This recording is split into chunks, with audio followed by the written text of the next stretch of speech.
Bonjour, Philippe Vaufray, Bureau d'études de génie. Vous nous avez indiqué tout à l'heure que dans le calcul RT, pour un logement, vous avez cité l'exemple avec les classes ABC, les gains au niveau du calcul RT. À votre avis, ce gain, il est justifié par quoi ? Pourquoi est-ce que sur une extraction en logement, dès lors qu'on aurait un réseau qui serait moins fuyant, pourquoi l'extraction consommerait moins d'électricité ? Tu veux répondre ? Je sais plus si j'ai le bouton allumé. Et j'ai un commentaire bis après votre réponse. Disons qu'à un moment donné, quand vous dimensionnez votre ventilateur d'extraction, vous rentrez une puissance électrique sur le caisson d'extraction. À un moment donné, l'étanchéité du réseau permet de diminuer un petit peu la consommation électrique du caisson d'extraction. Je m'excuse, mais un réseau qui serait très fuyant ferait qu'il y aurait moins de perte de charge et ferait que finalement votre ventilateur consommerait moins. Non, il serait moins efficace. Ça, je suis bien d'accord, mais en fait, le ventilateur, il va compenser les fuites. Oui, mais tout dépend de en fait, je peux apporter la réponse parce que j'ai fait une étude similaire de Mélois du CEREMA. Et donc en fait dans le moteur de calcul RT 2012 en fait ça agit pas sur la puissance du ventilateur et donc la consommation. La différence elle se fait sur le chauffage puisque le débit de fuite va s'ajouter au débit de ventilation. Donc on va avoir plus d'air froid qui vient de l'extérieur à réchauffer.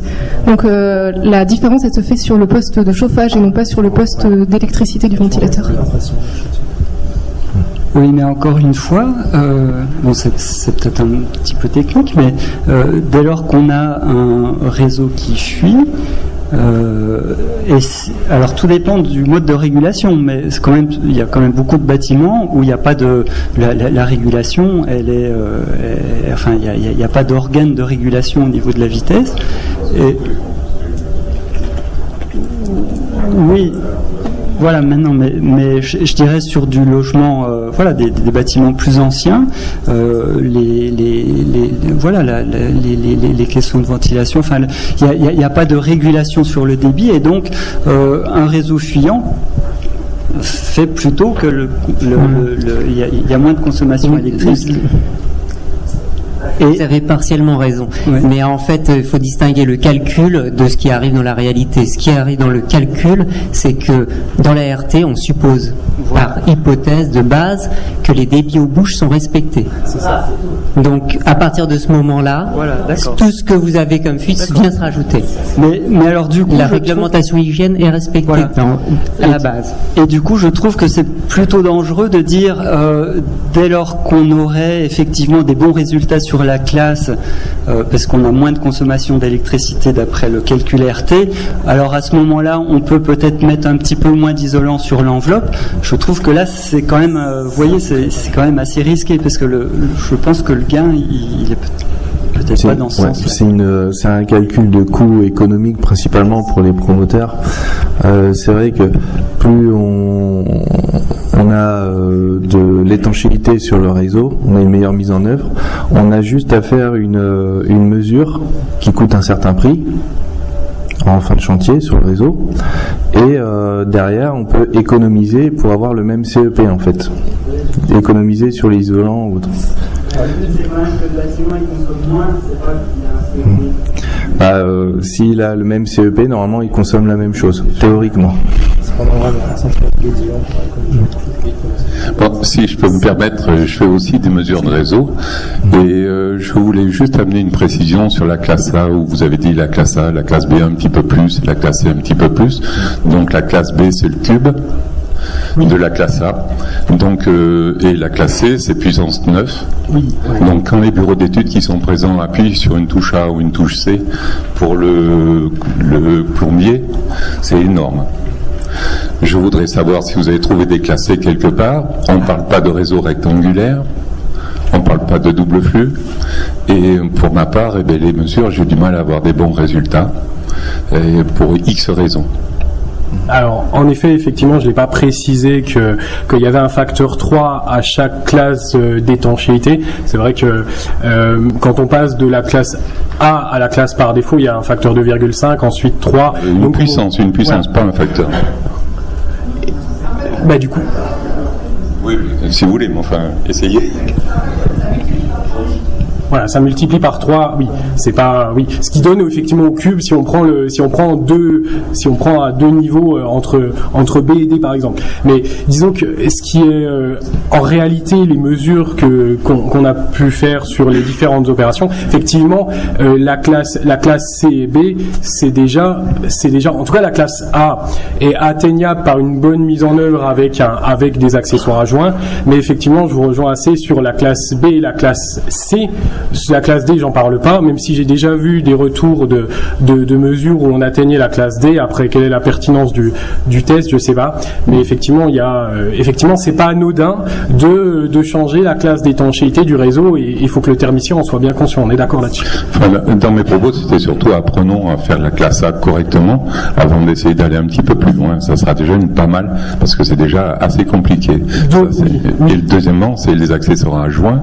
S'il faut être issu de laboratoire, je suis un ancien chez Aldes, j'étais responsable de la promotion. Donc je suis pas contre les accessoires adjoints. La seule chose, c'est qu'en hiver, les tuyaux, ils tombent du camion, ils sont ovalisés. Un accessoire adjoint, il est dur. Quand on enfile un tuyau ovalisé sur un accessoire adjoint, on coupe. Donc la meilleure solution pour faire un réseau étanche, c'est mettre de la bande mastic et du mastic. Point. Et on s'évite l'accessoire adjoint, ou alors on le pose en ce moment quand il fait 27 degrés. C'est vrai. Merci. D'autres réactions, d'autres questions, d'autres débats? J'ai peut-être une précision à vous demander, puisqu'on voit que la mesure c'est bien, intervenir à la fin pour s'évaluer et vérifier, c'est intéressant. Par contre, je pense que le plus intéressant, c'est comme d'habitude d'intervenir pendant la mise en œuvre pour s'assurer qu'il y a un bon travail de mise en œuvre, ce que vous dites que vous faites. Vous intervenez comment à ce moment-là? C'est plus en assistance de la maîtrise d'œuvre, en assistance des entreprises. Enfin, comment se déroule exactement cette mission-là, et quel coût à peu près ça peut avoir pour qu'on puisse imaginer un maître d'ouvrage qui veuille faire les choses bien dès le départ et qui veuille le prévoir d'entrer dans son budget par exemple. Comment ça peut se passer? Alors, il y a deux choses qui peuvent être faites. Donc effectivement, en conception, alors nous on fait pas de prescription au niveau de la conception pour la thermique. Par contre, effectivement, on peut prévoir en cours de chantier des tests. On peut prévoir effectivement lorsque le réseau n'est pas complètement terminé, il est tout à fait possible de prévoir des tests.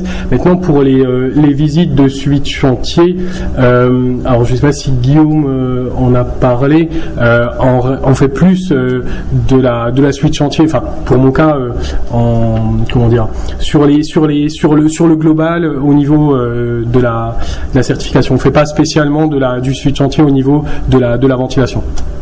Si après on peut, on fait le suivi chantier, on regarde la mise en œuvre visuellement des réseaux, voir si le DTU est bien respecté, et après dès lors qu'il est possible de faire la mesure, on fait une mesure pour vérifier l'étanchéité sur une partie ou sur tout le réseau. Je voulais juste une remarque pour compléter, parce que je trouve ça vraiment très intéressant de la sensibilisation pour les personnes qui s'occupent de la mise en œuvre. Mais il ne faut pas oublier non plus que la conception a une part de responsabilité, parce qu'on voit notamment, et surtout en maison individuelle, que s'il n'y a pas de passage de prévu pour les gaines, par exemple, et la personne elle a beau vouloir faire tout ce qu'elle veut pour bien faire, à un moment la gaine, s'il n'y a pas de passage prévu, elle va être écrasée et déchirée. Donc il ne faut pas oublier non plus que les responsables ne sont pas seulement ceux qui mettent en œuvre, mais ceux aussi qui conçoivent. On est d'accord, effectivement, il y a ce qui arrive aussi quelquefois, c'est d'avoir en conception et en réalisation, d'avoir des différences au niveau des plans. Oui, c'est effectivement pas anodin, et je pense que, comme vous dites, le BET aussi, effectivement, à s'assurer qu'à chaque fois tout est réalisable sur chantier. Après, voilà, c'est toujours une notion de discussion entre les deux parties, quoi. C'est aussi un mauvais retour sur justement la mise en œuvre des accessoires adjoints joints, si on a un petit décalage des réservations de gaines qu'il faut décaler, d'ailleurs qu'on est à plus de 10 degrés, le joint il est mal écrasé à l'intérieur et il y a une fuite. Donc on est obligé de colmater tout ça, et donc ce qui fait que au final on perd du temps aussi sur le mastic et les bandes adhésives. Alors, je suis désolé, je reviens sur mon histoire de coût. C'est vrai qu'aujourd'hui, on commence à avoir des retours sur les tests d'étanchéité à l'air de l'enveloppe. On sait que en maison individuelle, corrigez-moi si je me trompe, les professionnels dans la salle, mais pour, j'en sais rien, 1000 € à peu près, on peut avoir un test intermédiaire et un test final qui vaut pour vérification RT. Sur les réseaux, on est à peu près dans quel ordre de prix? C'est vrai que c'est assez nouveau, c'est beaucoup moins répandu. On part d'où aujourd'hui? Alors, tout dépend si on parle de maison individuelle ou si on parle de logement collectif. Globalement, maison individuelle, alors vous parliez de 2000 € pour un test intermédiaire ou un test final. Je pense qu'on peut quand même trouver moins cher déjà pour la perméabilité à l'air du bâti. Maintenant, pour la perméabilité à l'air des réseaux sur une maison individuelle, le test, on sera dans les alentours de 500 € à peu près.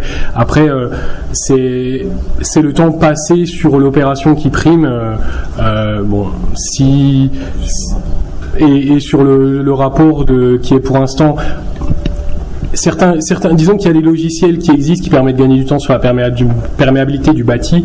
Pour la perméabilité des réseaux, il n'y a pas encore de logiciel qui nous aide à faire les rapports, quoi. Également.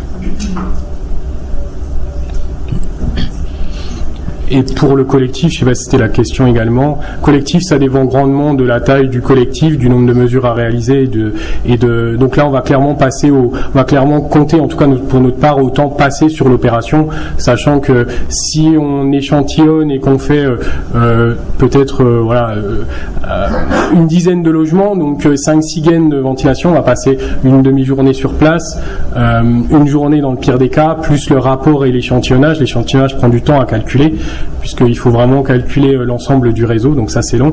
Donc on va compter entre deux jours de travail à peu près sur le test pour la perméa des réseaux, 2-3 jours après suivant la taille de l'opération. Sur place, quand on fait les tests de réseau, notamment sur les logements collectifs, on passe pas mal de temps à préparer le réseau. Aussi.